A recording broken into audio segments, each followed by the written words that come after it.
राजेंद्र चौधरी राज e learning परिवार के अंतर्गत आप सभी का हार्दिक स्वागत और अभिनंदन करता हूं और आपके दिए गए मान सम्मान का आभार प्रकट करता हूं। आज हम अपने थंबनेल के अंतर्गत देख लिया होगा, थोड़ी सी धाराओं को एक्स्ट्रा पढ़ रहे हैं क्योंकि अपने जो टेस्ट के अकॉर्डिंग फिर आप अच्छे से रिवीजन कर सको, जो रिवीजन वर्क है वो प्रॉपर हो सके, इसलिए जल्दी से आज अपन काफ़ी अच्छी धाराओं को लेंगे। जो राजस्व वाला अपने जो टॉपिक चल रहा था, जो अपने अध्याय 7 चल रहा था नगर राजस्व करके, उसी टॉपिक को अपन आज कंटिन्यू करेंगे। नगर राजस्व ये अध्याय आपका 7 था और इसके अंतर्गत जो धारा 101 से लेकर के 140 तक की अपन बात करने की थी। और जो अपना टेस्ट है उस टेस्ट के अंतर्गत 101 से लेकर के 120 धाराएं हैं, उनको अपन कल सुबह या मॉर्निंग तक या जब भी जितना जल्दी होगा उसको अपन कंप्लीट कर देंगे। बाकी बहुत सारी क्लास तो आज ही कर देंगे। क्लास थोड़ी सी लंबी होगी पर धैर्य से आपको और पैसेंस के साथ में देखना है। देखो, एक मैं कोट बताता हूं, ये डॉन गैबल करके ओलंपिक में जो कुश्ती है उसके स्वर्ण पदक विजेता है। देख लो, ओलंपिक अपने आप में बहुत बड़ा प्रतियोगिता है। उस प्रतियोगिता के अंतर्गत यदि भारत के अंतर्गत देखोगे तो बहुत मुश्किल से 4 या इतनी जनसंख्या होने के बाद में, 1.5 अरब की जनसंख्या होने के बाद में 4 या 5 पदक लेके आ रहा है। तब वहां पर स्वर्ण पदक जो लेके आ रहा है वो अपने आप में काफी अच्छा ही होता है। अपने जीवन में उसने बहुत सारी उपलब्धियां ली है। तो इनका कोट बताता हूं, इन्होंने किस प्रकार से प्रैक्टिस की है। जब मैं थक जाता था और थक कर रुक जाना चाहता था, तो मुझे उत्सुकता होती थी कि मेरा प्रतिद्वंदी इस समय क्या कर रहा है। और जब मैं सोच में देखता कि वह अभी भी प्रैक्टिस कर रहा है तो मैं और मेहनत करता, और जब मैं देखता कि वह थककर अब आराम कर रहा होगा तो मैं और भी कड़ी मेहनत करता, तभी तो वो आगे निकलेगा। तो आप भी इसी कोट से अपने आप को एनर्जेटिक करते हुए, कई लोग वीडियो शुरू करते ही वो उसी के अंतर्गत बाद में देख लूंगा, इस प्रकार से नहीं, अपनी मेहनत को बढ़ाएं और तुरंत काम करें। तुरंत काम करोगे तो फटाफट वो चीजें कंप्लीट होती जाएगी। अपने वीडियो बहुत ज्यादा लंबे भी नहीं है, इसमें यदि आप देख करके जल्दी से जल्दी इनको एक्ट को आप कंप्लीट करते जाइए। यदि सतत प्रयास किया जाए तो पहाड़ को भी तोड़ा जा सकता है। ये अपने पहाड़ जैसा एक्ट थे, किस प्रकार से अपन धीरे धीरे इस पहाड़ को काट रहे हैं। आपको इसी कंटिन्यूटी के साथ में और अच्छे से मेहनत करनी है। चलो, कुछ हम पुराना रिवीजन करके नेक्स्ट क्लास को देखेंगे। रोज की तरह अपना वही सिस्टम रहेगा। सबसे फर्स्ट काम अपना रहेगा कि कुछ पुराना रिवीजन करते हैं अपन। ये प्रोसेस है, रिवीजन करते हैं और रिवीजन के बाद में नेक्स्ट कुछ क्लास, और क्लास के बाद में उस क्लास का रिवीजन, और फिर अपन एमसीक्यू। ये सबसे अच्छा उत्तम तरीका होता है। इसी तरीके को अपन ने फॉलो किया है।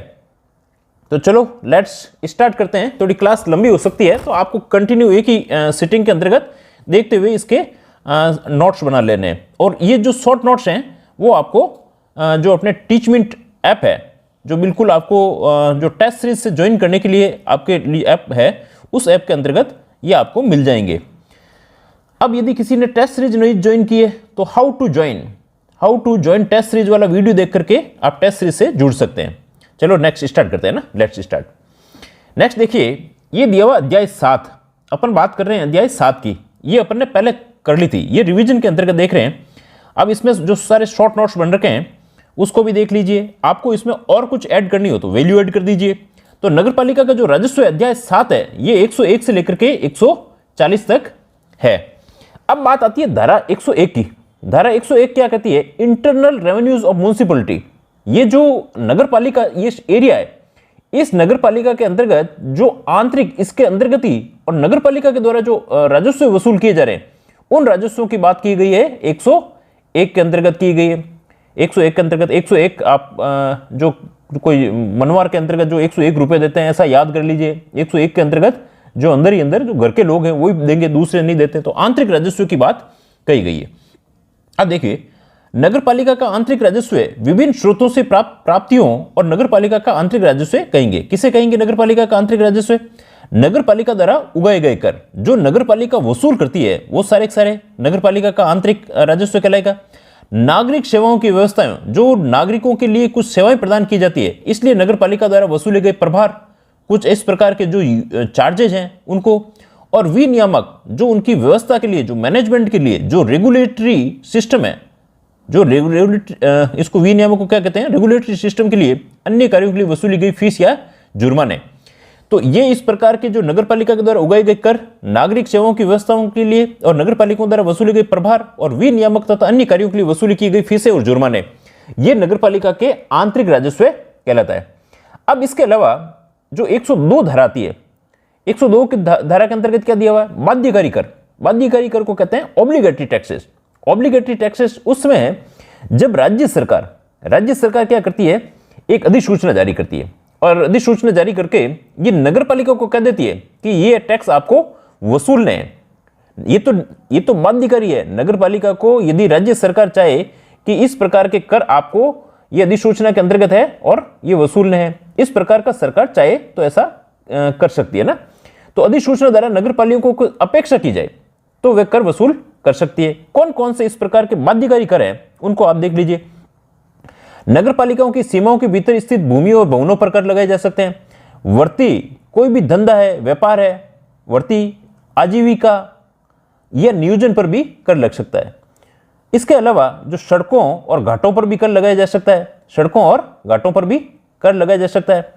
प्रदूषण नियंत्रण पर कर लगाया जा सकता है, विज्ञापनों पर कर लगाया जा सकता है और कोई अन्य कर जो राज्य सरकार भारत के संविधान के अधीन लगा सकती है। देखो ये लगाएगी कैसे, भारत के संविधान के अंतर्गत, इसको 5 स्टार लगा लीजिए, ठीक नहीं। और इस प्रकार के कर को ये जो वसूल करने के लिए ये ऑब्लिगेटरी कर माने जाते हैं। राज्य सरकार राजपत्र में प्रकाशित विशेष आदेश से करों को वापस ले सकती है। जिस प्रकार से इन्होंने करों को लगाया है उसी प्रकार से चाहे तो वापस भी ले सकती है। और भिन्न भिन्न नगर पालिकाओं के अंतर्गत जैसे अलग अलग नगर पालिकाएं हैं, जैसे जयपुर है चाहे जोधपुर है, इनमें नगर पालिकाओं में कर की दर क्या हो सकती है, समान भी हो सकती है और भिन्न भिन्न भी हो सकती है। यहां से भी क्वेश्चन आपके बनता है। 1 2 3 4 और 5 स्टार इसको लगा लीजिए। ये स्टार मेथड से पढ़ोगे तो आपको पता चल जाएगा कि ये चीज अपन को पढ़नी है। जब रिवीजन करते हैं तो अपन क्या करते हैं सीधे ही कि भाई राज्य सरकार अपने जो नगर पालिका की सीमाओं के भीतर भूमियों पर भवन कर लगा सकती है। अब वर्ती आजीविका नियोजन पर सीधे यहाँ आ जाइए, भारतीय संविधान के अधीन लगा सकती है और भिन्न भिन्न नगर पालिकाओं में भिन्न भिन्न और समान कर हो सकते हैं। ये अपने बात की गई 102 के अंतर्गत की गई। नेक्स्ट देखिए 103 धारा के अंतर्गत। अब देखिए 103 क्या कहती है, अन्य कर जो अधिरोपित किए जा सकते हैं। अन्य कर कौन सा होगा, ये राज्य सरकार या सामान्य विशेष आदेशों के तहत संपूर्ण नगर पालिका में किसी भाग से निम्न कर लगाए जा सकते हैं। अब ये क्या कहती है, राज्य सरकार अपने सामान्य और विशेष आदेश तहत किसमें, नगर पालिका में किसी भाग में निम्न कर लगाए जा सकते हैं। ये नगर पालिका अपने कहती है, नगर पालिका खुद कहती है, नगर पालिका कहती है कि भाई हमें कर लगाने के लिए इस प्रकार की छूट दीजिए। वो तो देखो बाध्यकारी कर तो 102 के अंतर्गत है। अब इसमें ये कहती है नगर पालिका सरकार से निवेदन करती है कि हमें कुछ अन्य कर जो अधिरोपित किए जा सकेंगे, ठीक है ना। कौन कौन से देखो अधिरोपित किए जा सकते हैं, ये बाध्यकारी कर नहीं है। भीतर ही चलाए जाने वाले यानों पर, नौकाओं पर कर लगाए जाते हैं, रोशनी कर लगाए जाते हैं। कोई यदि इस नगर पालिका के भीतर कोई सभा कर रहा है, इस प्रकार की कर रहा है तो भी कर लगाया जा सकता है। तीर्थ यात्रियों और पर्यटकों पर भी जो यहाँ से नगर पालिका के अंतर्गत घूमने आए हैं, जैसे जयपुर अपने नगर निगम में घूमने आए, उन यात्रियों और पर्यटकों पर भी कर लगाया जा सकता है। विज्ञापनों के होर्डिंग लगाने की संरचना, कितना बड़ा होर्डिंग है, इतना सा है तो कितनी उसकी संरचना पर कितना कर लगेगा, इस पर लगाया जा सकता है। गैर आवासीय भवन में पार्किंग नहीं है, ये पाकिस्तान लिख दिया, ठीक नहीं। ये क्या है, पार्किंग की न्यूनता होने पर कर है। जैसे गैर आवासीय भवन है, जैसे कोई कमर्शियली बिल्डिंग है, उस पर यदि पार्किंग नहीं है तो वहां पे भी कर लगाया जा सकता है। स्टाम्प शुल्क 10% से अधिक नहीं लगाया जा सकता। इसका मतलब अधिकतम कितना लगाया जा सकता है, स्टाम्प शुल्क 10% लगाया जा सकता है। देखो यहां से क्वेश्चन बन रहा है, ये 7 स्टार लगा दीजिए, 3 4 5 6 और 7। इसमें शॉर्ट नोट्स के अंतर्गत भी अपन शॉर्ट निकाल के देख रहे हैं। और संविधान के अनुसार जो राज्य सरकार चाहे इस पर अन्य कर भी अधिरोपित कर सकती है। तो ये किसके अंतर्गत आ गए, रोशनी कर हो गया, नौकाओं पर कर हो गया, सभाओं पर कर हो गया, होर्डिंग पर जो संरचना पर कर है, गैर आवासीय पार्किंग पर और स्टाम्प शुल्क। ये सारे कर क्या है, अपने गैर अन्य कर है जो अधिरोपित किए जा सकते हैं, वो बाध्य करते और ये अन्य है। अब बात आती है उपयोगिता प्रभार, power to live user charges. जो यूजर जो रह रहे हैं, जो अपने उपयोगिता है, प्रभार उन पे भी उद्घृत कर करने की शक्ति है। भाई उनके लिए क्या काम कर रहे हो, जो इस नगर पालिका क्षेत्र के अंतर्गत रह रहे हैं, उन लोगों के लिए जो काम किए जाते हैं उसके लिए भी किए जा सकते हैं। कैसे, जैसे जल निकासी, मल वहन की व्यवस्था, इनके जो सीवरेज सिस्टम है उसके लिए यदि कोई बना हुआ सिस्टम है तो उसके लिए कर व्यवस्था की जा सकती है। ठोस अपशिष्ट प्रबंधन के लिए कर लगाया जा सकता है। विभिन्न काल अवधि के अंतर्गत जो पार्किंग व्यवस्था है, जैसे यहाँ पार्किंग बन गई है, रेलवे स्टेशन पर पार्किंग बनी है, अलग अलग कलावधि को कालावधि लिख दीजिए ना, कालावधि के अंतर्गत। जैसे एक तो 5 दिन मोटरसाइकिल रख करके चला गया और एक ने 2 दिन रखी, तो अलग अलग इस प्रकार के इनके कालावधि के कर होते हैं, अलग अलग पैसे लगते हैं ना। लोक मार्गों पर निर्माण मरम्मत की सामग्री का ढेर। देखो यदि कोई मार्ग है और मार्ग पर किसी ने कहा भाई मैं तो मकान बना रहा हूं और उस पर कोई अपने निर्माण की सामग्री का ढेर लग दे, तो इस पर भी कर लग सकता है। नागरिक सेवाओं के लिए राज्य सरकार द्वारा अनुमोदित कर और राज्य सरकार पर वसूले गए नगर पालिका को निर्देश दे सकती है, परंतु राज्य सरकार कर वसूलने में नगर पालिका को इस प्रकार के निर्देश दे सकती है। राज्य सरकार चाहे तो क्या इसके अंतर्गत करों में जो करना है राज्य सरकार के अकॉर्डिंग इनके अंतर्गत कम किया जा सकता है, इनको बढ़ाया जा सकता है, इस प्रकार के राज्य सरकार का तो मानना ही मानना है ये, परंतु इसीलिए लिखा था। देखिए अब नेक्स्ट अपनी इस क्लास को जो रिवीजन अपन ने मुश्किल से 7-8 मिनट के अंतर्गत जो सारी क्लास को देखा था कर लिया है। अब आप आज की क्लास के अंतर्गत देखिए अपन धारा जो 105 से लेकर के 115 तक अपन रिवीजन करने वाले। क्लास थोड़ी लंबी होगी, हैक्टिक नहीं होना है, पैनिक नहीं होना है, आपको अच्छे से धीरे धीरे क्लास को देखते हुए चलना है। देखो फीस और जुर्माना उद्ग्रहित करने की शक्ति। अब देखो फीस और जुर्माना उद्ग्रहित को कर लीजिए वसूल करने की शक्ति। Power to levy fees and fines. देखो यदि किसी की चीज के लिए फीस लगा देते हैं, जैसे स्कूल के अंतर्गत आपको फीस भरनी है, अब फीस नहीं भरी, आपको 20 तारीख तक फीस भरनी है, नहीं भरी, तो उस पर फिर क्या है जुर्माना लगाया जा सकता है। तो ये दोनों आपस में क्या है को रिलेटेड है। जो फीस है, फीस यदि आप फीस नहीं भर रहे हो तो उस पर जुर्माना लग जाता है, बस इतनी सी बात है। दोनों अलग अलग चीज है, पर ये उसके नहीं करने पर जुर्माना लगता है। नगरपालिका में इस अधिनियम के तद्दीन बनाए गए नियमों तथा उपविधियों द्वारा इसके अधीन तथा नीति विनियामक शक्तियों का प्रयोग करते हुए भवन निर्माण की मंजूरी और पूर्ण किए जाने के प्रमाण पत्र जारी किए जाने पर, यदि देखो आपने क्या किया कि नगरपालिका के भीतर कोई भवन को बना रहे हो और अब आपने इसकी मंजूरी नहीं ली है, तब भी इस पर आपकी फीस लग सकती है, जुर्माना लग सकता है, ठीक नहीं। और यदि इसको जो प्रमाण पत्र के भाई मैंने कंप्लीट कर दिया है, इसका भी एक प्रमाण पत्र होता है, वो प्रमाण पत्र भी लेना जरूरी होता है। ये प्रमाण पत्र नहीं ले रहे हो तो भी आपको जुर्माना लगाया जा सकता है। आगे कैसे जुर्माना लगाया जाएगा, कितना जुर्माना लगेगा, वो भी आगे आ जाएगा। भूमि और भवनों के विभिन्न गैर आवासीय उपयोग के लिए नगरपालिका अनुज्ञप्त कर सकती है लाइसेंस, मतलब उसके लिए टैक्स लग सकती है कि फीस या जुर्माना लिया जा सकता है। जैसे ये आपकी भूमि तो है, आवास अपने गैर आवासीय मकान है और गैर आवासीय आप इसका कोई न कोई कमर्शियल कोई फैक्ट्री के अंतर्गत यूज कर रहे हो तो भी इसके अंतर्गत जुर्माना लग सकता है यदि आप सूचित नहीं करते होते ना। व्यवसायिक तथा विभिन्न वर्गों जैसे प्लम्बर और सर्वेक्षण करता है, ये कोई व्यवसाय कर रहे हैं, इस प्रकार के विभिन्न वर्ग जैसे कोई प्लम्बर का काम करता है, सर्वेक्षण का काम कर रहा है, या जैसे नलकूप लगाने, मांस मछलियां कुक्कुट उत्पादन विक्रय करने और वस्तुओं का खोमचा लगाने। वस्तुओं का खोमचे का मतलब यहां पर यह है जैसे कोई हॉकर है, वो हॉकर अपने वस्तुओं को कुछ जैसे बिखेर करके इस प्रकार से बेचता है, ठीक ना, इस प्रकार का काम कर रहा है तो वो उसको ये चीज कहेंगे ना, वस्तुओं का खोमचा बिखेर करके। विज्ञापनों के लिए, बाजारों के लिए स्थान में बाजार, वधशालाओं, अस्पताल, नर्सिंग होम, क्लिनिक होम, भंडार, गोदाम, मालगृह, डिपो, भोजनालयों, बसों, होटलों, नाट्यशालाओं, सिनेमाघरों, बासों प्रयुक्त परिसरों में लोक मनोरंजन के स्थलों पर गैर आवासीय उपयोग के लिए लिया जा सकता है।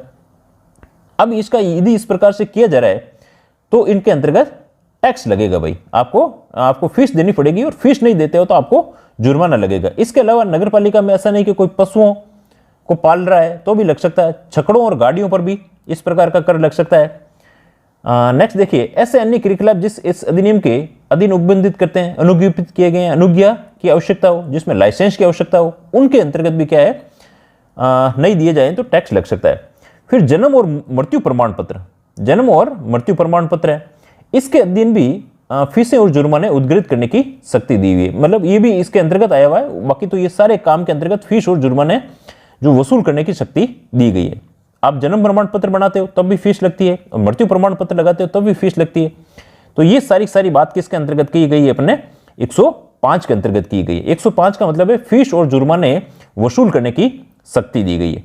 नेक्स्ट देखिए 106, अब इस नगर पालिका के अंतर्गत विकास प्रभार उद्गृहित करने की शक्ति। विकास का मतलब होता है आप कोई न कोई इसमें कोई बिल्डिंग बना रहे हो। क्या कर रहे हो? कोई बिल्डिंग बना रहे हो। अब ये बिल्डिंग क्या हो रही है आपकी 14 मीटर तक है, तब तो ठीक है, 14 मीटर तक है तब तो ठीक है। बाकी इस पर विकास प्रभार लगेगा, इस पर भी आपको जो टैक्स, जो यूजेज चार्जेज हैं, वो चार्जेज लगते हैं। कैसे लगते हैं? देखो यहां से क्वेश्चन बनेगा भाई, 14 मीटर से अधिक ऊंचाई की आवासीय भवन या कोई गैर आवासीय भवन हो, कोई भी किसी प्रकार का हो, आवासीय हो चाहे गैर आवासीय भवन हो, 3, 4, 5 स्टार अपन ने लगा दिया। प्रविष्टि प्रवर्ग में मार्ग में इनकी अवस्थिति, इसके उपयोग की विशेषताओं को मंजूर निर्मित क्षेत्र को ध्यान में रखते हुए। अब यहीं से आपका देखो मैन आपका कीवर्ड्स यही है, किसी विकास योजना के अनुसार या उस क्षेत्र में किसी उप योजना, उप विभाजन योजना को अनुमोदित करते समय किसी विद्यमान क्षेत्र के विकास और पुनर्विकास के लिए। अब ये बात यहां पर यह कह रहा है कि किसी विकास योजना का मतलब है कोई डेवलपर है, उसने क्या किया है कि अनुसार उस क्षेत्र के उप विभाजन योजना को अनुमोदित किया गया, उस योजना को ऐसा अनुमोदन मिल गया है, और किसी विद्यमान क्षेत्र में विकास और पुनर्विकास के लिए ऐसी परिस्थिति के अंतर्गत किस प्रकार से यह टैक्स उद्गृहित किया गया है, ऐसी बात अपन ने कही गई। ऐसा विकास प्रभार उद्गृहित कर सकेगी, मतलब वसूल सकेगी, जो समय समय पर उप विधियों को उधारित करेगा। कैसे उधारित कर रहा है? ऐसा कोई भी विकास प्रभार अनुमोदित योजना या उप योजना पर किसी क्रियाकलाप के प्रारंभ करने से पूर्व विकासकर्ता द्वारा अग्रिम रूप से संदत किया जाता है। जो इसको डेवलपर कर रहा है, विकासकर्ता कौन है? डेवलपर। ये डेवलपर कर रहा है, इससे इस प्रकार का कर वसूला जाएगा। यदि ये इसने बिल्डिंग बना दी भाई, अब बिल्डिंग बन गई, इसका काम तो हो गया कंप्लीट। अब इसके अंतर्गत किसी भी क्षेत्र के पुनर्विकास के मामले में यदि ये बिल्डिंग गिर गई या कोई पुरानी हो गई, जर्जर हो गई, पुनर्विकास किया जा रहा है, तो प्रभार सभी निवासियों और विकास के हितधारकों से लिया जाएगा। जो उसके अंतर्गत बिल्डिंग में रह रहे हैं उनसे इस प्रकार का कर वसूला जाएगा। तो विकास प्रभार के अंतर्गत सीधी सी 14 मीटर से अधिक ऊंचाई वाले भवन जो आवासीय या गैर आवासीय हो, उनसे इस प्रकार की जो कर टैक्स वसूला जा सकता है। ये विकास के तहत इस प्रकार का लिया जा सकता है। या कोई बिल्डिंग के अंतर्गत डेवलपर है तो उससे उसमें डेवलप किया है, उस समय उससे टैक्स लिया जा सकता है, उससे अपने कर लिया जा सकता है। या फिर उसके बाद में जब पुनर्विकास किया जाता है तो वहां के निवासियों से इस प्रकार का कर इकट्ठा किया जा सकता है। अब देखो नेक्स्ट आती है, नगर पालिका के किसी प्रभार का एक पृथक लेखा रखेगी। अब यहां से देखो क्वेश्चन बन सकता है, ये अपन ने इसको 5 स्टार बना दिया है। अब जो विकास के जो है काम 106 धारा के अंतर्गत दिया हुआ है, इसके लिए अलग से लेखा रखेगी और अन्य प्रयोजन के लिए अपयोजित नहीं करेगी। अब इसको ध्यान रखना भाई, ये क्वेश्चन यहां से बन सकता है, विकास प्रभार का पृथक लेखा रखा जाएगा या नहीं रखा जाएगा, तो इस प्रकार का पूछा जा सकता है, या कोई भी इससे संबंधित क्वेश्चन बन सकता है। अब बात आती है, इतने सारे कर लग रहे हैं पर एक्सेम्पशन ऑफ टैक्सेशंस, करारोपण में छूट दी गई है। कुछ जगह पर कर को जो रोपित किया जा रहा है उसके अंतर्गत छूट मिली हुई है। किस प्रकार के ये देखो छूट दी गई है, धारा 102 और 103 में निर्दिष्ट। धारा 102 और 103 के अंतर्गत जो निर्दिष्ट है, 102 में तो कौन सा था, याद रखना इनको, ये क्या थे, बाध्य करते। क्या थे, बाध्य करते। 103 के अंतर्गत क्या थी, चीजें दी हुई थी जो अन्य करते। करों में कोई भी कर नगर पालिका या नगर पालिका की या उसमें किसी भी निजी संपत्ति के संबंध में उद्ग्रणीय नहीं होगा। इसका मतलब छूट किसको मिलेगी, ये जो नगर पालिका की संपत्ति में नहीं थे, जो नगर पालिका की जो संपत्ति में नहीं थे। देखो नगर पालिका की संपत्ति के लिए अपन ने पहले पढ़ी थी, एक धारा 68 पढ़ी थी, धारा 68 पढ़ी थी। धारा 68 के अंतर्गत क्या था कि जो संपत्ति किसमें है, नगर पालिका में नहीं थे, नगर पालिका में नहीं थे, नगर पालिका में नीति की बात अपन ने देखी थी। अब धारा 68 कहती है कि नगर पालिका में संपत्ति नीति थी, और ये संपत्ति कैसी थी, इसके अंतर्गत था सार्वजनिक संपत्ति। इसके अंतर्गत क्या था, जो भी सार्वजनिक संपत्ति है, चाहे नीत तालाब घर है, परकोटे हैं, वधशालाएं हैं, इस प्रकार की जो संपत्ति है, इससे किस प्रकार का बेचारी टैक्स लेंगे, इससे टैक्स लेने का कोई सवाल ही नहीं बनता। खुद सरकार इस सरकार से किस प्रकार का टैक्स वसूल करेगी, ये भी नहीं होगा। और क्या होगा, और उन्हीं ये धाराएं लिखी हुई है, उन्हीं भवनों, यानों, वाहनों और नौकाओं के संबंध में जो केंद्रीय सरकार या राज्य सरकार के हो, नीत हो, उद्ग्रणीय नहीं होगा। यदि भाई जो भवन, वाहन केंद्र सरकार हो चाहे राज्य सरकार हो, इनके हैं, तब भी किसी भी प्रकार का कर इसके अंदर का टैक्स नहीं लिया जाएगा। दूसरे नंबर की बात आ गई। परंतु कब लिया जा सकता है, देखो परंतु आते आपको क्वेश्चन समझ लीजिए कि यहां से क्वेश्चन बनेगा। परंतु नगर पालिका द्वारा अन्य व्यक्तियों की वैसी संपत्तियों से ऐसा कोई कर उद्गृहित किया जाता रहा है जब तक कि उपधारा की कोई बात नगर पालिका को उस कर के उद्ग्रहण करने से नहीं रोकेगी, जिसके लिए केंद्र सरकार की, अब किसके लिए नहीं रोकेगी, देखो ये सीधी बात, तो काम की बात तो यहां से आ रही है। केंद्र सरकार की कोई भूमिया, भवन, यान, वाहन, नौकाएं जो 26 जनवरी 1950 से ठीक पूर्व, इससे भी पहले लेते थे, जो अपना गणतंत्र लागू हुआ था उससे पहले लेते थे, अब भी वो देना पड़ेगा। ये इसके अंतर्गत मुख्य मुख्य चीजें लिखी हुई है। और क्या चीज लिखा हुआ, परंतु लिखा हुआ, देखो परंतु यह है कि राज्य सरकार की या उसमें नीत कोई भी भूमि, भवन, वाहन हो, राज्य सरकार का हो, किसी भी कर के संदाय जो पेमेंट कर रहा है से छूट प्राप्त रहेंगे, उनका उपयोग मात्र लोक प्रयोजन के लिए होगा। देखो यहां से क्वेश्चन किया जा रहा है, इसका मतलब कि लोक प्रयोजन के लिए होगा, हो जाता है कि आस्थित हो कि ना कि लाभ के प्रयोजन, कोई कमर्शियल यूज नहीं हो, इसका लाभ के प्रयोजन के लिए नहीं होना चाहिए, खाली किसके लिए होना चाहिए, लोक प्रयोजन के लिए है, तभी उसके कर के अंतर्गत उसको छूट मिलती है। और कोई सार्वजनिक पूजा स्थल है, सार्वजनिक पूजा स्थल के रूप में यदि खाली एकमात्र उपयोग किया जा रहा है, जिनका उपयोग मात्र सार्वजनिक पूजा स्थल के रूप में किया जा रहा है, उनको भी इस प्रकार की छूट मिलती है। तो ये इसके अंतर्गत मुख्य मुख्य करारोपण के अंतर्गत छूट दी गई है। तो छूट में यदि सीधा सा अपन समराइज के अंतर्गत देखें तो एक तो जो केंद्रीय और राज्य सरकार की भूमि है, एक जो नगर पालिका के अंतर्गत नीत भूमि है, और एक 26 जनवरी 1950 से जो इकट्ठा कर रहे थे तो उसको इकट्ठा किया जा सकता है। परंतु ये चीज सब के सब क्या है, लोक प्रयोजन के लिए अपने काम में ले रहे हैं तब तो ठीक है, परंतु लाभ के प्रयोजन के लिए कोई कमर्शियली यूज कर रहे हैं तब इस प्रकार से ऐसे नहीं है कि इसको टैक्स के अंतर्गत छूट मिलेगी। नेक्स्ट देखिए, ये आती है धारा, अभी इसी के अंतर्गत देख लीजिए धारा 107 में, राज्य सरकार यदि उसकी राय से ऐसा करने में युक्तियुक्त आधार पर विद्यमान हो, इस अधिनियम के अधीन उद्ग्रहणीय मतलब जो इकट्ठा करने लायक है के संदाय जो पेमेंट करती है, राजपत्र में प्रकाशित साधारण या विशेष आदेश द्वारा ऐसी छूट मंजूर या परिनिश्चित कर सकेगी वह आवश्यक समझे। राज्य सरकार चाहे तो देखो कुछ भी कर सकती है, राज्य सरकार चाहे तो उसके अंतर्गत करों में बढ़ा सकती है, करों को और छूट किसी के अंतर्गत बढ़ा सकती है, कम कर सकती है, इस प्रकार की सारी व्यवस्थाएं तो राज्य सरकार के पास में है। यह आपको एक अच्छे से ध्यान होना चाहिए। नेक्स्ट बात कह रहा है, अब आता है कर अधिरोपित करने की। भाई टैक्स तो अपने बातें कर ली, टैक्स लगाना, पर ये लगाया कैसे जाएगा? कर अधिरोपित करने की जो धारा 108 है ये कह रही है कर अधिरोपित करने की प्रारंभिक प्रक्रिया, procedure of preliminary to imposing tax, किस प्रकार से इसको टैक्स को शुरू किया जाए, ये बात इसके अंतर्गत धारा 108 के अंतर्गत लिखी हुई है। अब ये धारा 108 क्या कहती है? सबसे पहले देखो नगरपालिका की धारा 103 के अंतर्गत जो अन्य करते अधिरोपण करने की पूर्व निम्नलिखित प्रारंभिक प्रक्रिया होगी। प्रारंभिक प्रक्रिया तो लिखी हुई 108 में, और इसको किस प्रकार से इंप्लीमेंट किया जाए ये इंप्लीमेंटेशन दिया हुआ है। आगे किस प्रकार से काम किया जाए ये आगे की प्रक्रिया दी हुई 109 के अंतर्गत दी हुई है। देखो किस प्रकार से हो रहा है। वह साधारण बैठक में पारित संकल्प जो रिजोल्यूशन लिया जाता है उसको धारा 103 जिसमें अन्य करते विनिर्दिष्ट करों जो पहले से स्पेसिफाइड कर है किसी एक या अन्य कर के इस प्रयोजन के लिए चयन करेगी और विहित कर वाले नियमों का एक प्रारूप तैयार करेगी। सबसे पहले क्या करेगी, किस किस के अंतर्गत चेंजेज करने हैं करों के अंतर्गत, तो ये करेगी एक साधारण बैठक होगी। अब अपने जो बैठकों के निर्धारण की बात की गई है वो धारा किसके अंतर्गत की गई, तो धारा 51 के अंतर्गत किया गया। उसके अंतर्गत बैठकों के उपबंध दिए हुए हैं। जो सामान्य साधारण बैठकें हैं जो साल के अंतर्गत कितनी होती है, 6 हो सकती है, 2-2 महीने के अंतर्गत इस प्रकार की बैठकें। इसी प्रक्रिया के द्वारा जो प्रारंभिक प्रक्रिया है साधारण बैठक द्वारा ही पारित संकल्प करेंगे। अब क्या हुआ है, विनिर्दिष्ट करों के एक या अन्य करों के प्रयोजन के लिए चयन करेगी और कर विहित करने वाले नियमों का एक प्रारूप तैयार करेगी। सबसे पहले इसका काम क्या है, प्रारूप ड्राफ्ट बनाएगी। अब ड्राफ्ट बनाने के बाद में कि भाई हम इस प्रकार से करों को लगाएंगे।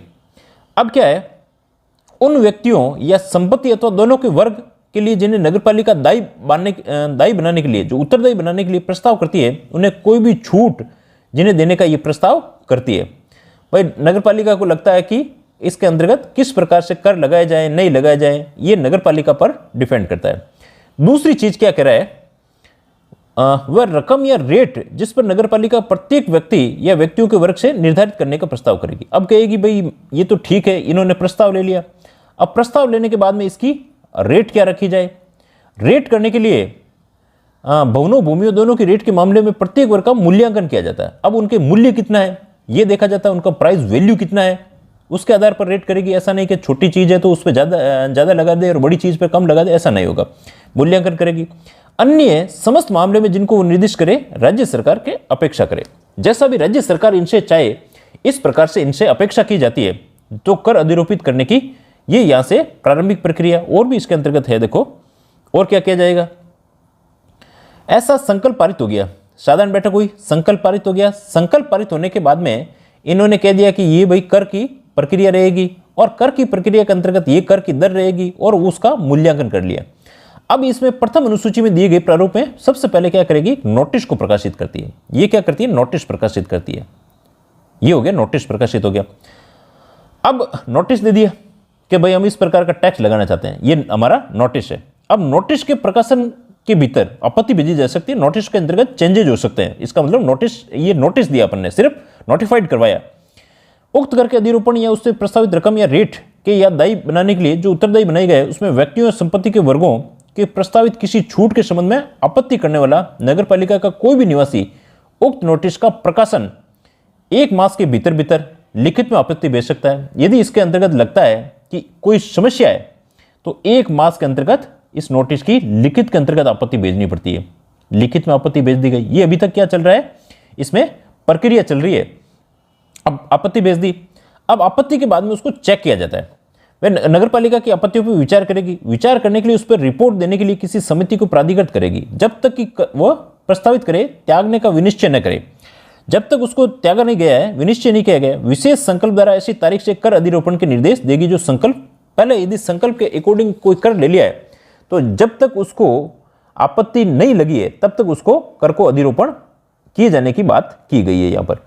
नेक्स्ट देखो, जो धारा 109 क्या कहती है, ये इंपोजिशन ऑफ टैक्स, किस प्रकार से इसका इंपोज किया जाए।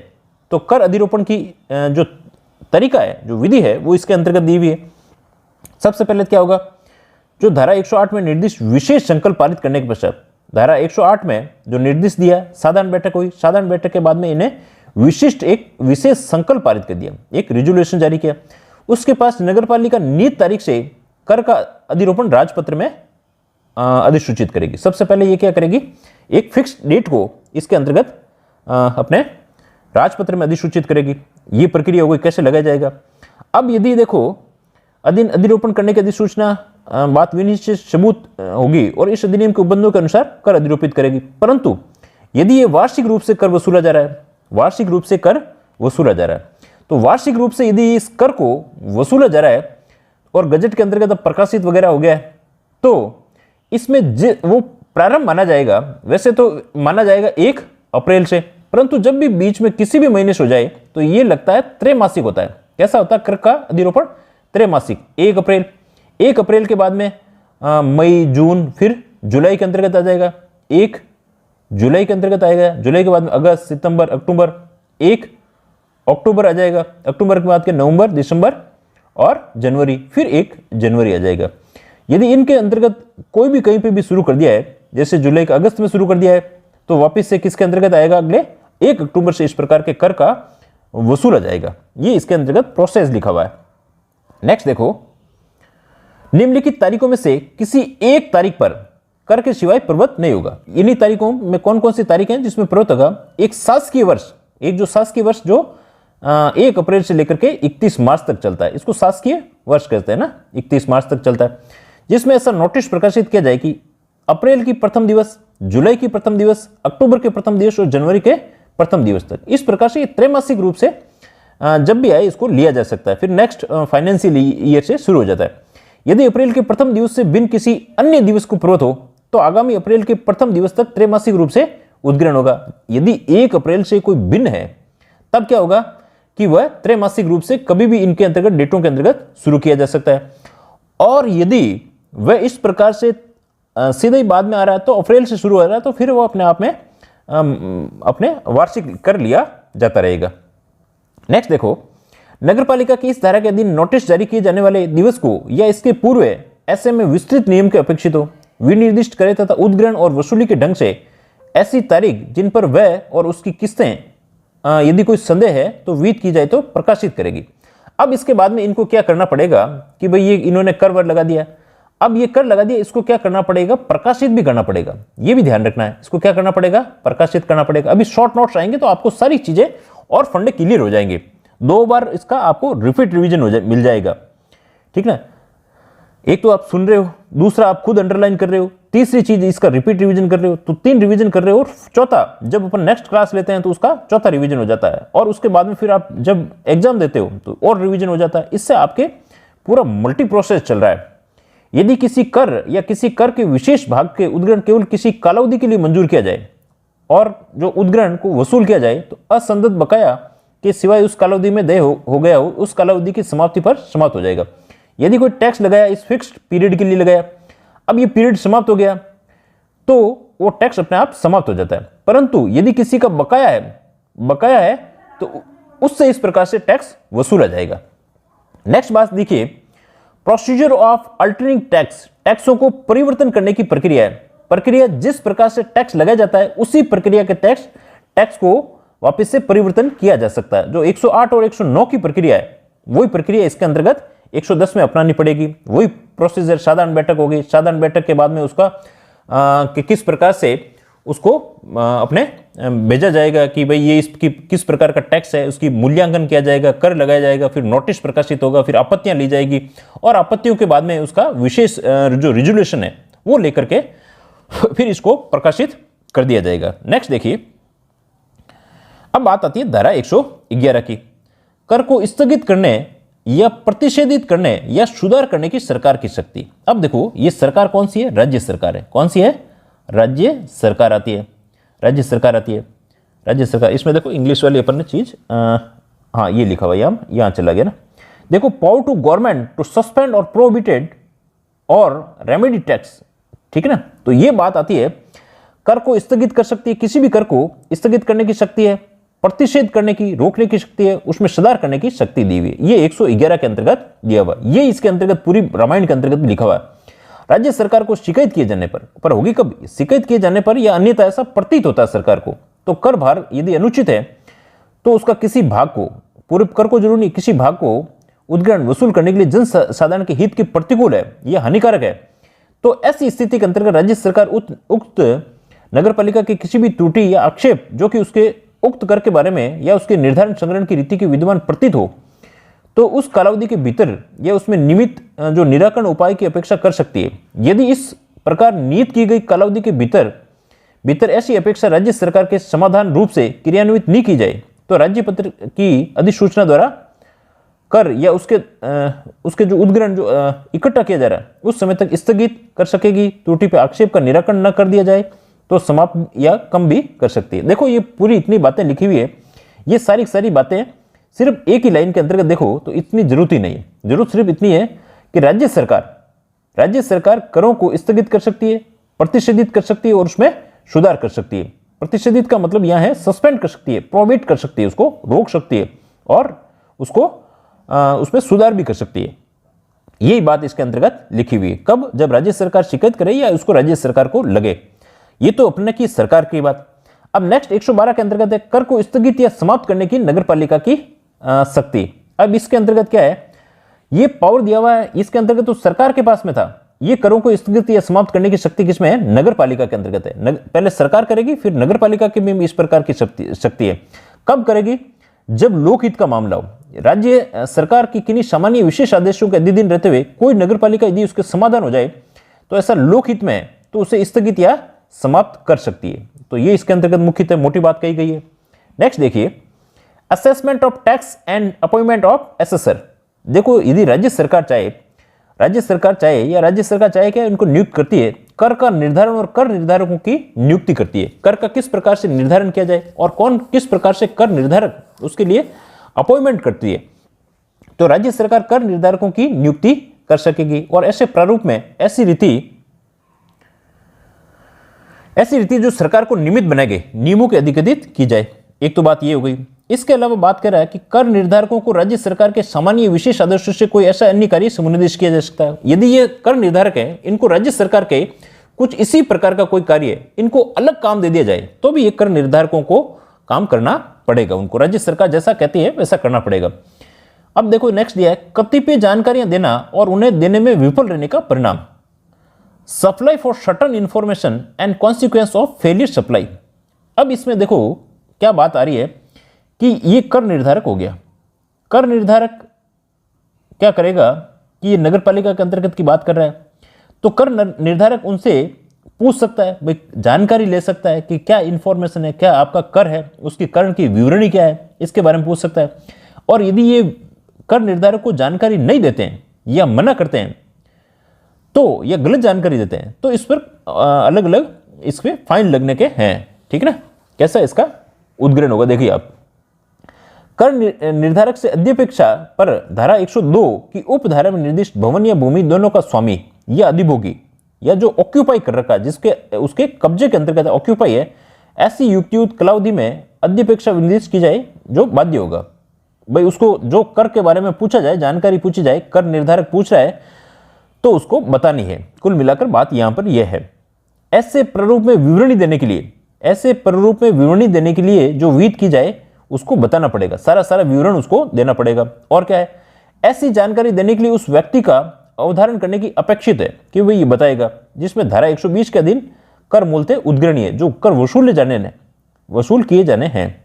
अब बात क्या करें, यदि इस कालावधि में यदि स्वामी अधिभोगी की अधिपेक्षा के अनुपालना में इस कालावधि के भीतर विफल रहता है या अनुपालना करने से इनकार कर देता है कि मैं भाई तुझे नहीं बताऊंगा, मना कर देता है, तो इस अधिनियम के किसी भी उपबंध के अधीन उसके विरुद्ध की जा सकने वाली अन्य कार्रवाई प्रतिकूल प्रभाव डाल रहा है। यह कर निर्धारक ऐसी जांच करने के पश्चात जो आवश्यक समझे। अब ऐसी स्थिति हो गई है कि भाई वो बता नहीं रहा है या इनकार कर रहा है, तो इस पर जो फाइन लगाने का है वो सर्वोत्तम विवेक बुद्धि के अनुसार संदेह किया जा सकता है। उस पर किसी भी प्रकार का कितना ही फाइन लगाया जा सकता है, जो उसकी बुद्धि काम कर रही है उसके अकॉर्डिंग लगाया जा सकता है। इसमें किसी भी प्रकार के फाइन की राशि को निर्धारित नहीं किया गया। ये 5 स्टार यहां पर लगा लीजिए, बहुत ही अच्छा क्वेश्चन बन सकता है। नेक्स्ट देखिए, आज की जो लास्ट धाराई है, संशोधनों के 115 के अंतर्गत संशोधनों के प्रयोजनों के लिए सूचना देने की बाध्यता। संशोधन क्या है, obligation to supply information for purpose of amendment. क्या क्या चीज है, किस प्रकार से, भाई संशोधन क्या है, यदि आपका जो मकान बना हुआ है, ये मकान बना हुआ है, इसके अंतर्गत यदि कोई आप निर्माण का काम कर रहे हो, कोई निर्माण बिल्डिंग बना रहे हो, अब बिल्डिंग बना रहे हो तो इसकी नगर पालिका को सूचना होनी चाहिए। नगर पालिका का काम कंप्लीट हो गया है, अब इसका प्रमाण पत्र लीजिए। यदि इसके अंतर्गत कोई और आप बिल्डिंग के अंतर्गत बनी हुई है उसमें कुछ नया एक्स्ट्रा कर रहे हो, तब भी आप नगर पालिका को अधिसूचित सूचित कीजिए। यदि इस प्रकार आप इसके अंतर्गत रहने लग गए हैं या ये निर्माण हो गई है, इसके एक मास के भीतर नगर पालिका को सूचना दो।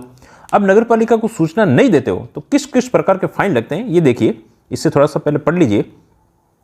कोई भवन निर्मित या परिवर्तित किया जाए तब उसका स्वामी ऐसे निर्माण, पुनर्निर्माण या परिवर्तन के पूर्ण होने की तारीख से या ऐसा भवन के अधिभोग करने की तारीख जिससे वो भोग कर रहा है, उसका रहने लग गया, उसके अंतर्गत जो भी तारीख हो उसके एक मास के भीतर नगर पालिका को सूचना देनी चाहिए। यहां से 5 स्टार क्वेश्चन बन रहा है, कब तक उसको सूचना देनी चाहिए, एक मास के भीतर देनी चाहिए। अब बात आती है देखो नेक्स्ट, यहां से यदि कोई इस उपधारा 1 में अपेक्षित सूचना देने में विफल रहता है, वो नहीं देता है या विफल रहता है, तो उस पर 500 रुपए, अधिकतम 500 रुपए का जुर्माना लग सकता है, या उक्त भवन या परिवर्तन के 3 मास की कालावधि के संदेह जितना भी पेमेंट है उसकी रकम के 10 गुना से अधिक है, वो शास्ति उस पर जुर्माना भी लगाया जा सकता है। उससे जितना भी फाइन है उसके अंतर्गत जो किया हुआ है, 3 मास के अंतर्गत, 1 मास के अंतर्गत फाइन है, 2 मास, 3 मास, इसके जितना जुर्माना है उतना जुर्माना इसके अंतर्गत लगाया जा सकता है। तो ये अपन ने टोटल मोटी मोटी बातें की है। अब यदि देखो इसके अंतर्गत थोड़ा सा रिवीजन किया जाए तो आपको इनके शॉर्ट नोट्स आपको इसी आपके जो टैक्स सेक्शन है वहाँ पे मिल जाएंगे, आप इनको देख लीजिए। इससे आपको पूरा जितनी अपने आज की धाराएं पढ़ी है ये सारा रिकॉल आपको 5 मिनट में कर लोगे।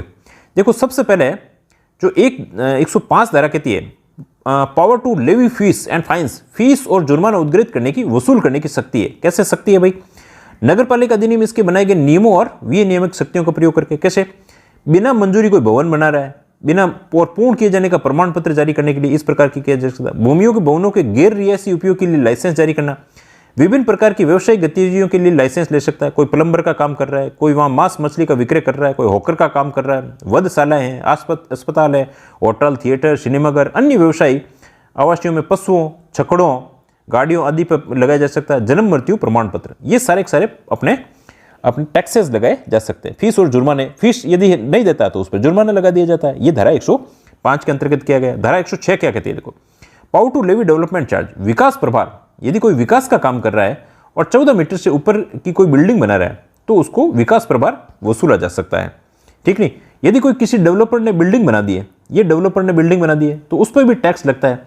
अब ये बिल्डिंग ढह गई है, इसका पुनर्विकास किया जा रहा है, तब वहां जो निवास करते हैं उनसे इस प्रकार का टैक्स वसूला जाएगा। 107 में क्या कहती है, करारोपण में छूट किससे मिलेगी, ऐसी संपत्ति जो नगर पालिका में नहीं थे। ये धारा जो 68 के अंतर्गत दिया हुआ था, जो सार्वजनिक संपत्ति के अंतर्गत आती है, सार्वजनिक संपत्ति आती है, ये सारी जो नगर पालिका में नहीं थे, या जो केंद्र सरकार या राज्य सरकार की भूमि है वो भी इसी के अंतर्गत आती है, या कोई सार्वजनिक पूजा का स्थल है वो भी इसी के अंतर्गत आता है, या 26 जनवरी से पहले 1950 से पहले भी इसके अंतर्गत कोई कर लिए जाते थे वो भी इसी के तहत इस प्रकार की जो छूट के अंतर्गत मिलती है। या राज्य पत्र में प्रकाशित साधारण या विशेष आदेश द्वारा ऐसे करों की छूट की मंजूरी कर सकती है। राज्य सरकार चाहे तो इस प्रकार के कोई भी और अन्य प्रावधान कर सकती है। तो ये धारा 100 अपन ने बहुत ही कम टाइम के अंतर्गत 105, 106 और 107 की बात अपन ने कर ली है।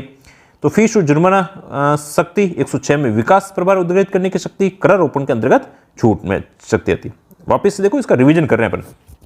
धारा 108 क्या कहती है, कर अधिरोपित करने की प्रारंभिक प्रक्रिया, कैसे कर को अधिरोपित करेंगे, और ये कहती है कर अधिरोपण किस प्रकार से इंपोज किया जाएगा। ये तो प्रोसीजर है, प्रारंभिक क्रिया है। तो प्रारंभिक क्रिया में साधारण बैठक में संकल्प किया जाएगा। धारा 103 में जो अन्य कर लगाए जाते हैं, नगर पालिका का प्रस्ताव ये कोई छूट देना, प्रस्ताव के अंतर्गत ऐसा छूट भी दी जा सकती है। कर की दर निर्धारित की जाती है, प्रत्येक वर्ग के मूल्यांकन का आधार की दर की जाती है।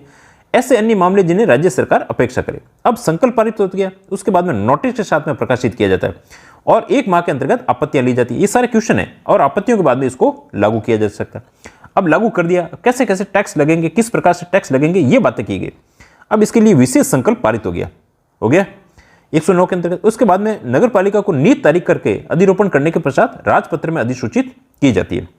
अब ये कर किस प्रकार से वसूला जाएगा, यदि 1 अप्रैल की तारीख नहीं है तब, वैसे तो 1 अप्रैल की तारीख है तो 1 अप्रैल को प्रथम दिन, नहीं है तो फिर 3 महीने छोड़ करके जुलाई में, फिर 3 महीने छोड़ करके अक्टूबर में, और फिर जनवरी के प्रथम माह के अंतर्गत इस प्रकार से कर को वसूला जा सकता है। और ये किस प्रकार से होता है, त्रैमासिक आधार पर वसूला जाता है। अब बात आती है, नोटिस जारी करने के पूर्व विस्तृत नियम प्रकाशित करने होंगे। किस प्रकार से भाई ये काम किस वसूलेंगे, तो इसके नियम भी प्रकाशित करो। कर समाप्त होने के बाद में इसमें बकाया वसूल कर सकते हैं, है ना। कर समाप्त हो गया तो भी जिसका बकाया है उसको तो बकाया तो देना ही पड़ेगा भाई। ये धारा 110 क्या कहती है, करों में परिवर्तन करने की प्रक्रिया कैसे है। ये धारा 108 और 109 के अंतर्गत जो प्रक्रिया अपनाई गई है वही अपने धारा 110 के अंतर्गत अपना रहे हैं। नेक्स्ट देखिए, धारा 111 क्या कहती है। धारा 111 कहती है कि करों के स्थगित करने, करों को क्या किया जा सकता है, स्थगित करने, प्रतिषेध उसको रोकने, प्रोहिबिटेट करने, उसमें सुधार करने की सरकार की शक्ति है। राज्य सरकार शिकायत किए जाने या अन्यथा ऐसा प्रतीत हो जाए तो इस प्रकार का इसमें शॉर्ट नोट्स में इतना ही आ जाएगा। राज्य सरकार को लगता है, ऐसा महसूस फील होता है तो वह इसके अंतर्गत स्थगित कर सकती है, प्रतिषेध रोक सकती है और सुधार भी इसके अंतर्गत कर सकती है। ये बात 111 के तहत की गई है। नेक्स्ट देखिए, धारा 112 क्या कहती है, power of municipality to suspend or abolish tax. ये क्या कहती है, कर को स्थगित या समाप्त करने की नगर पालिका की शक्ति।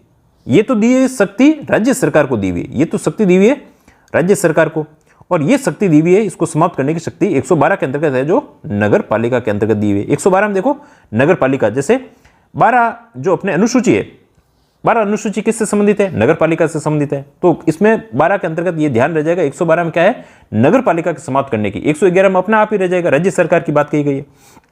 नेक्स्ट 113, कर निर्धारण और कर निर्धारकों की नियुक्ति।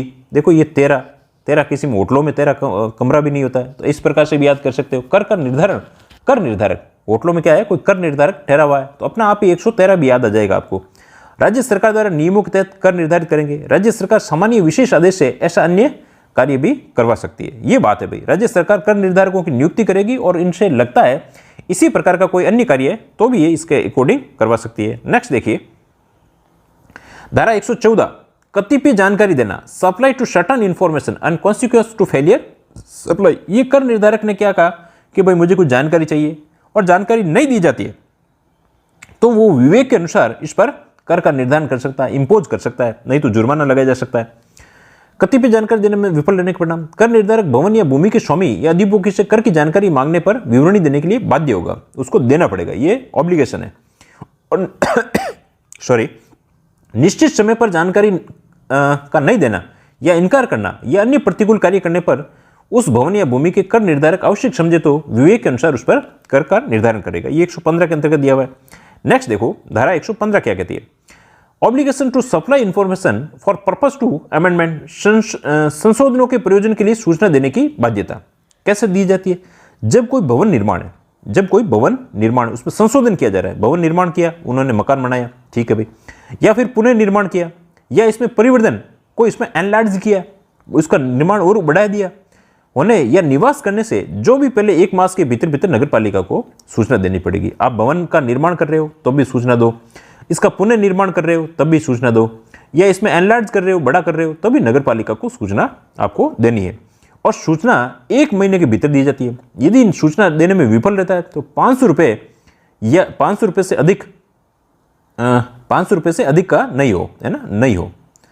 और 3 मास तक अधिरोपित कर सकते, 3 मास तक का कर अधिरोपित करके 10 गुना तक जुर्माना इसके अंतर्गत लिया जा सकता है। तो ये धाराएं अपनी सारी ओवरव्यू देखी और बहुत ही कम समय के अंतर्गत बहुत सारी चीज़ों को अपन ने देख लिया। अब देखो इसके जो ऑब्जेक्टिव क्वेश्चन है वो ज़्यादा नहीं बनाए हैं क्योंकि थोड़ा समय जो आपको वादा किया था उससे लेट हो गए थे, इसीलिए। नेक्स्ट देखो, राजस्थान नगर पालिका अधिनियम 2009 की तहत करारोपण में छूट निम्न में नहीं है। किस में करारोपण की छूट नहीं है, ये बात यहां पर की गई है। नगर पालिका में नित भूमि बिल्कुल छूट है भाई। केंद्र या राज्य सरकार में नित भूमि, ये भी बिल्कुल छूट आई हुई है। नगर पालिका में लाभ के प्रयोजन, ये प्रायोजन नहीं है, प्रयोजन की भूमि। अब नगर पालिका के लाभ के लिए इस प्रकार की भूमि है, उस पर कर लगेगा भाई, उसके अंतर्गत कर लगेगा। तो इसमें सी ऑप्शन हो जाएगा। उपयुक्त में से कोई नहीं का, इसका कोई मतलब नहीं है। नेक्स्ट देखिए, राजस्थान नगर पालिका अधिनियम 2009 के तहत आरोपित करने की प्रारंभिक क्रिया है। देखो, कर आरोपित करने की जो प्रारंभिक प्रक्रिया किसके तहत ली गई है, सबसे पहले जो प्रारंभ किया गया है वो किसके तहत कर दिया गया है। देखो, ये जो धारा 107 है, ये धारा 100, पहली तो बात आपको यही से पता चल जाना चाहिए, धारा 107 क्या कहती है। ये करारोपण की छूट देती है। क्या देती है? करारोपण की छूट देती है। नेक्स्ट देखिए 108 क्या कहती है। 108 कहती है कर अधिरोपित करने की प्रारंभिक प्रक्रिया है। ये यहां पर आ गई, कर अधिरोपित करने